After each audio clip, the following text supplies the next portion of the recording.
Record, اور میں مبارک ضرور پیرنٹس کو بھی دیتی ہوں اور اس کو بھی دیتی ہوں، مگر مجھے لگتا ہے کہ یہ شاید سب سے مناسب طریقہ نہ ہو ایک ذہین بچے کو چیلنج کرنے. یہ جی سمینا رحمان تھی، ماہر قانون، ماہر تعلیم ہے. تو یہ بتائیے کہ اس بچے کے اوپر بہت زیادہ پریشر پاکستان میں جہالت کے اندھیرے ہیں، اسکولوں کا نظام تباہ ہے، کالجز کا نظام تباہ ہے، پبلک اسکول کا نظام تباہ ہے، بہت مشروم گروتھ ہو رہی ہے. پرائیویٹ ایون یونیورسٹیز میں کیا ہو رہا ہے؟ یونیورسٹیز کا کوئی حال نہیں ہے. ایسے میں پیرنٹس پریشان ہوں گے. یہ بچہ جو ہے اس پیرنٹس کی اس پریشانی کا اظہار ہے کہ انہوں نے اس پہ توجہ دی. لیکن جیسے کہ وہ کہہ رہی تھی کہ پبلک اسکول کا متبادل کوئی نہیں ہے، وہ اپنی جگہ امپورٹنٹ ہے. لیکن جس ملک میں یہ ہو جہاں پہ ملالہ نے تعلیم کے لیے آواز اٹھائی اور وہاں پہ اس پر حملہ کر دیا گیا اور اس کے بارے میں طرح طرح کی اب سازشیں گھڑی گئی، بیچاری بچ کیوں گئی، اس کا منہ اب تک میں نے آج اس کی تصویر دیکھی ٹیلی ویژن پہ، اس کا پورا بایاں طرف جو ہے ابھی تک اس میں وہ ٹیڑھا ہے، اس میں ڈسٹورشن آ گئی ہے. اور ملالہ کے نام پہ تمام دنیا میں تعلیم پھیلائی جا رہی ہے UN کے تحت. لیکن آج پشاور میں کیا ہوا جناب، آپ بتائیے. وہ ایک انسیڈنٹ ہے جس کی وضاحت میں کر چکے ہیں کہ ہم نے تو اس کی پشاور میں یہ ہوا ہے، پشاور میں یہ ہوا ہے. نے کہا ہے کہ مجھے نہیں پتا کہ یہ کیسے ہوا ہے، ہم تو فریڈم آف ایکسپریشن میں بلیو کرتے ہیں، مگر دوسری طرف سے آپ کو پتا یہ دیکھیے جو تحریک انصاف نے مائنڈ سیٹ پروموٹ کیا، عمران خان قبائلی روایات اور کلچرز کی بہت زیادہ اسے گلوریفائی کرتے رہے ہیں، پدر شاہی کی بہت زیادہ گلوریفائی کرتے رہے ہیں اور اپنی روایات کی بہت زیادہ کو چاہتے رہے ہیں. اور یہ جو طالبان کے ساتھ جو اظہار ہمدردی کرتے رہے، کبھی وہ اس کا اظہار ہوتا ہے آذر حسین کے حوالے سے کہ وہاں جاتے نہیں ہیں، اور اعتزاز احسن کے حوالے سے کبھی یہ ہوتا ہے کہ یونیورسٹی میں اب یہ جو ڈپارٹمنٹ ہے، یہ سینٹر ہے ریسرچ کا، اور جسے ہمارے دوست ڈاکٹر سرفراز ہیڈ کرتے ہیں، ان پر اتنا دباؤ ڈالا گیا کہ وہ آج انہیں ہاسپٹلائز ہونا پڑا. ہسپتال میں ہم ان سے بات کریں گے، ہسپتال پہنچ گئے. لیکن پہلے بات کرتے ہیں، یہ ہمارے ساتھ ہیں ڈاکٹر خادم حسین صاحب. ڈاکٹر صاحب ہمارے ساتھ ہیں آپ؟ جی بالکل. ڈاکٹر صاحب یہ آپ کیا کرنے جا رہے تھے مختصر بتائیے، اور کیا آپ کو کرنے نہیں دیا؟ آج سارا دن ٹیلی ویژن پہ چلتا رہا، ہمیں مختصر بتائیے. دیکھیے مختصراً بات یہ ہے کہ ہم ملالہ کی کتاب جس کا ٹائٹل ہے، جس کا نام ہے آئی ایم ملالہ، اس کی تقریب رونمائی کرنا چاہ رہے تھے، اور اس حوالے سے ہم نے سول سوسائٹی کی تنظیمیں، علمی حلقوں کی طرف سے اور جو معزز شہری ہیں ان کی طرف سے کہ ان پہ بات کریں. جو 3 موضوعات اس کتاب کے اندر ہیں، ایک تو موضوع ہے اظہار رائے کے حق کا، دوسرا موضوع ہے تنازعات یا اس خطے میں جو انتہا پسندی کا پوری ایک کروز چل رہی، لہر چل رہی ہے اس کی، اور تیسری تعلیم کے حق کی، کہ ان تینوں پہ بات کی جائے. اور اس کے لیے ہم نے تقریباً 100-150 لوگوں کو بلایا تھا، جس میں طلبہ اور پروفیسر صاحبان اور جس طرح میں نے عرض کیا سول سوسائٹی کی تنظیمیں شامل تھیں. اور اس کے لیے ہفتے 1.5 سے ہم نے تیاریاں شروع پھر ہوا کیا مکمل ہو. ہمارے پاس وقت بالکل مختصر ہے. ہوا یہ کہ کل شام سے پھر ہوا یہ کہ کل شام سے خیبر پختونخوا کی حکومت کے کچھ وزراء، بالخصوص وزیر اطلاعات شاہ فرمان صاحب نے ہمیں، ہمارے دوست کو 3 آرگنائزیشن تھے جو اس کو کر رہے تھے، بادشاہ خان ٹرسٹ ایجوکیشن فاؤنڈیشن جس کو میں ہیڈ کر رہا ہوں، اور ایریا اسٹڈی سینٹر جس کو ڈاکٹر سرفراز صاحب ہیڈ کر رہے ہیں، اور SPO جو پشاور میں ارشد ہارون صاحب ہیڈ کر رہے ہیں. تو ہمارے دوست ڈاکٹر سرفراز صاحب کو فون آیا وزیر اطلاعات کا، ایک دوسرا فون بھی آیا تھا لیکن انہوں نے انٹرٹین نہیں کیا، وہ عنایت اللہ کی سیکرٹری کا تھا. لیکن شاہ فرمان صاحب نے کہا کہ یہ چونکہ صوبائی حکومت سے اجازت نہیں لی ہے، اور چونکہ کتاب متنازع ہیں، اور چونکہ ہمیں سیکیورٹی تھریٹس ہیں، اس لیے ہم اس کتاب کو نہیں کر رہے ہیں. اس کتاب کی اجازت تقریب رونمائی کی اجازت ادا کرتے ہیں. بہت شکریہ جناب خادم حسین صاحب. آپ ڈاکٹر سرفراز صاحب ہمارے ساتھ ہیں. جی میں آپ کے ساتھ ہوں. ڈاکٹر صاحب پہلے تو آپ کی مزاج پرسی، اللہ تعالیٰ آپ کو صحت دے اور اس دباؤ کا سامنا کرنے کی توفیق دے. آپ کی طبیعت اب کیسی ہے؟ میں صبح کے مقابلے میں بہتر ہوں. اس وقت بلڈ پریشر بہت زیادہ تھا، اب کچھ کم ہو گیا ہے، لیکن مجھے بیڈ ریسٹ کے لیے کہا ہے ڈاکٹر نے. انہوں نے میرے ٹیسٹ کیے اور کچھ دوائیاں وغیرہ لکھ کر دی. آپ کو خوف و ہراس کیا گیا؟ جی مجھے کافی زیادہ، مجھے 2 وزراء نے مجھے جو ہے پہلے کہا کہ یہ پروگرام نہیں ہونا چاہیے، بند کیا گیا، پھر میری یونیورسٹی کے لوگوں کو بیچ میں انوالو کیا گیا، پھر پولیس کو، اور حتیٰ کہ پولیس کو میرے گھر بھی بھیجا گیا۔ تو یہ آپ کا مینڈیٹ ہے، آپ کا جو سینٹر ہے جو تحقیقات کرتا ہے وہ یہ کام کرتا رہتا ہے؟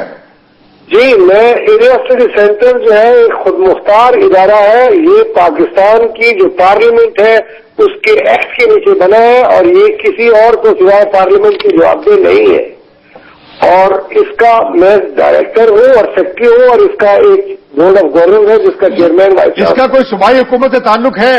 بالکل کوئی تعلق نہیں ہے، صوبائی حکومت کا کوئی رول نہیں ہے میرے ساتھ، اور میں سینٹرل ایشیا پر، افغانستان پر اور اس کے ملحقہ علاقوں پر ریسرچ کرنا، وار اور ٹیرر پر، ٹیررزم پر، ان سب پر ریسرچ کرنا۔ سرفراز صاحب یہ بتائیے، میرا کام ہے۔ جی سرفراز صاحب یہ بتائیے کہ شاہ فرمان صاحب کا کہنا ہے کہ ہم لوگ جو یہ کتابیں یہاں پہ یونیورسٹی کے اندر جن کی لانچ کر رہے ہیں، اگر ان کا کریکولم سے کوئی ریلیونسی نہیں ہے، ان کے ساتھ منسلک نہیں ہے، تو ہم اس کو ریلیونٹ سمجھتے ہیں اور ہم نہیں چاہتے کہ ایسی کتابیں جو ہیں ان کا لانچ آپ کی یونیورسٹی میں ہو۔ میرا خیال ہے ان کو گمراہ کیا گیا ہے، اسی لیے انہوں نے پہلے مجھے منع کیا تھا۔ یونیورسٹی میں اگر کتابوں کی رونمائی نہیں ہوگی تو کیا پکڑوں کی ہوگی یہاں پر؟ بہت شکریہ ڈاکٹر صاحب، آپ ہمارے ساتھ تھے۔ یہ شاہ فرمان صاحب جو ہیں، میں آج ان کی انگریزی سن رہا تھا، میرا خیال ہے کہ بہت ہی الٹریٹ آدمی، اس پہ ضرور بات کریں گے، لیکن وقفہ یہ پتا نہیں ہے یونیورسٹی کے تعلق کتاب سے ٹائم ختم ہو گیا نا، وہ کہتے ہیں کہ یہ کتاب جو ہے وہ ارریلیونٹ ہے۔ لیتے ہیں ایک چھوٹا سا وقفہ، وقت کے بعد پھر سے آگے بڑھتے ہیں۔ یہ وہ کیسے ڈیزائن کرتے ہیں؟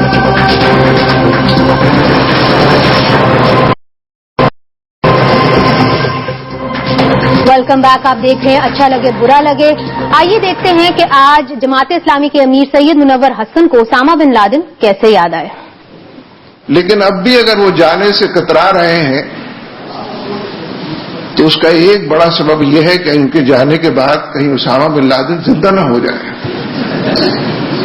کچھ بعید نہیں، اسامہ بن لادن جیسے لوگ جو ہوتے ہیں وہ مرتے نہیں ہیں، وہ لوگوں کے دلوں میں بستے ہیں، وہ جدوجہد کا عنوان بنتے ہیں، وہ اپنے پیکر خاکی کے علاوہ پوری دنیا کے اندر اپنے پیغام کے ذریعے، اپنی دعوت کے ذریعے، اپنے صحیح کوشش اور جہد کے ذریعے نئے نئے نوشتہ دیوار جنم دیتے ہیں، اور لوگوں کی آرزوؤں کو اور تمناؤں کی تکمیل کے لیے ایک نیا عنوان تلاش کر کے دیتے ہیں۔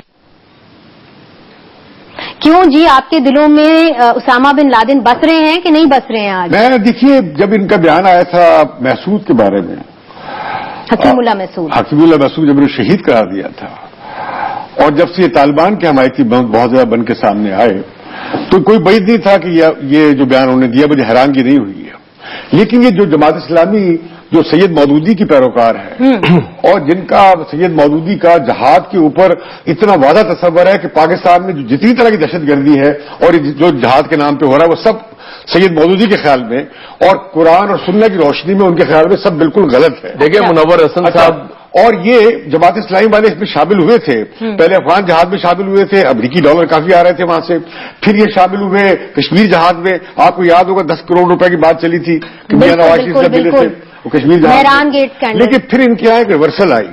لیکن آپ دیکھیں پچھلے دنوں میں پچھلے سال 1.5 سال پہلے ترجمان القرآن جو جماعت اسلامی چھاپتی ہے اس کے ساتھ، اور جسے پروفیسر خورشید ایڈٹ کرتے ہیں، اس کے ساتھ الظواہری کی جو پاکستان کے آئین پر تنقید ہے کہ یہ آئین غلط ہے اور اس میں بہت تفصیلی انہوں نے دلائل دیے ہیں، وہ تقسیم کیا گیا۔ جماعت اسلامی لگتا ہے کہ الظواہری کے قریب ہو گئی ہے، اور یہ جانے بغیر کہ القاعدہ کا راستہ مسلمانوں کے لیے خودکشی کا راستہ ہے، مسلمانوں کو غلامی میں اور پسماندگی میں اور جہالت کے اندھیروں میں رکھنے کا راستہ۔ منور حسن صاحب کا ایک اپنا، ہماری ترقی کا راستہ نہیں ہے، ہماری آزادی کا راستہ نہیں ہے۔ منور حسن صاحب کا ایک اپنا پوائنٹ آف ویو ہے، اور آج جو انہوں نے بات کی وہ امریکن ٹروپس کے ریفرنس میں بات کی کہ امریکن نہیں جانا چاہ رہے۔ جماعت اسلامی میں اس بحث نہیں ہے، مجھے معلوم ہے جماعت اسلامی میں اس کے اندر بہت، یہی میں آپ سے پوچھنے لگی تھی کہ کیا جماعت اسلامی ان کے پیچھے کھڑی ہے کہ ڈویژنز ہیں؟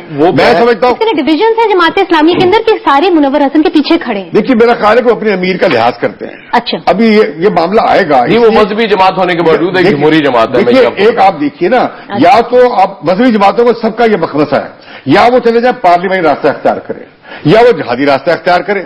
اب یہ ایک قانونی ذرائع بھی استعمال کر رہے ہیں, پارلیمنٹ بھی استعمال کر رہے ہیں, قانون کے اور بنیادی حقوق کے فائدے بھی اٹھا رہے ہیں, اور ساتھ دہشت گردی کو دیکھیں اگر جماعت اسلامی میں ڈویژن ہے اس پہ, تو امیر کے ان کے الیکشنز ہونے والے ہیں, اس میں پتہ چل جائے گا کہ ان کے کتنے پرسنٹ لوگ ان کے حق میں ہیں اور کتنے ان کے مخالف ہیں. مولانا مودودی کا تصور تھا تبلیغ کے ذریعے. اب اسی طرح اور بھی جماعتیں تھیں جو جماعت اسلامی کی طرح کی, جو تبلیغ کرتی تھی, ہمیں پرچار کرتی تھی نقطہ نظر کا. لیکن پھر کیا ہوا کہ پاکستان میں فاشزم شروع ہو گیا, یونیورسٹیز میں پروگریسو اسٹوڈنٹس کو اٹھا کے پھینکا جانے لگا, اور یونیورسٹی میں قبضہ کر لی گیا. یونیورسٹیاں بالکل بیٹھ گئی, جیسے پنجاب یونیورسٹی. اب یہ رجحان جماعت اسلامی میں ایک اور ٹرینڈ تھا, لیکن کچھ لوگ تھے جو کہتے تھے یہ ٹھیک نہیں ہے. ابھی بھی جو مودودی صاحب کا جو نظریہ ہے جہاد پہ, جماعت اسلامی بالکل اس کے برعکس کھڑی ہے. مودودی صاحب کے نزدیک جہاد نہیں ہے, فساد ہے. نیکسٹ امیر آتے ہیں تو کیا فرق پڑتا ہے, میرے خیال پروگرام کا وقت ختم ہو گیا. لیکن یہ بہت افسوسناک بات ہوئی ہے, یہ اتنا خوفناک بیان کوئی پاکستان میں دینے کا نہیں. سب اگلے ہفتے تک ہم اس کا رد عمل اب دیکھنا باقی ہے کہ اس کا رد عمل کیا ہوگا. حکیم اللہ محسود کے اوپر جو انہوں نے بیان دیا تھا, یہ بکواس ہے, یہ بہت بکواس ہے. لوگ پھنس گئے ہیں مذہبی جماعتیں, انہیں اس معاملے بڑا کلیئر ہونا چاہیے کہ کیا وہ فساد کی حامی ہے یا تبلیغ کی حامی, وہ پرامن ذرائع کی حامی ہے یا شدت ذرائع کی حامی. ہو جائے گا منیز پروگرام. میرے خیال میں JUIF بھی اس کے اوپر اپنا جو ہے وہ کریں گے, اس پہ غور کریں گے. آج کے لیے ہمیں اجازت دیجیے, ملیں گے آپ کو اگلے ہفتے. خدا حافظ.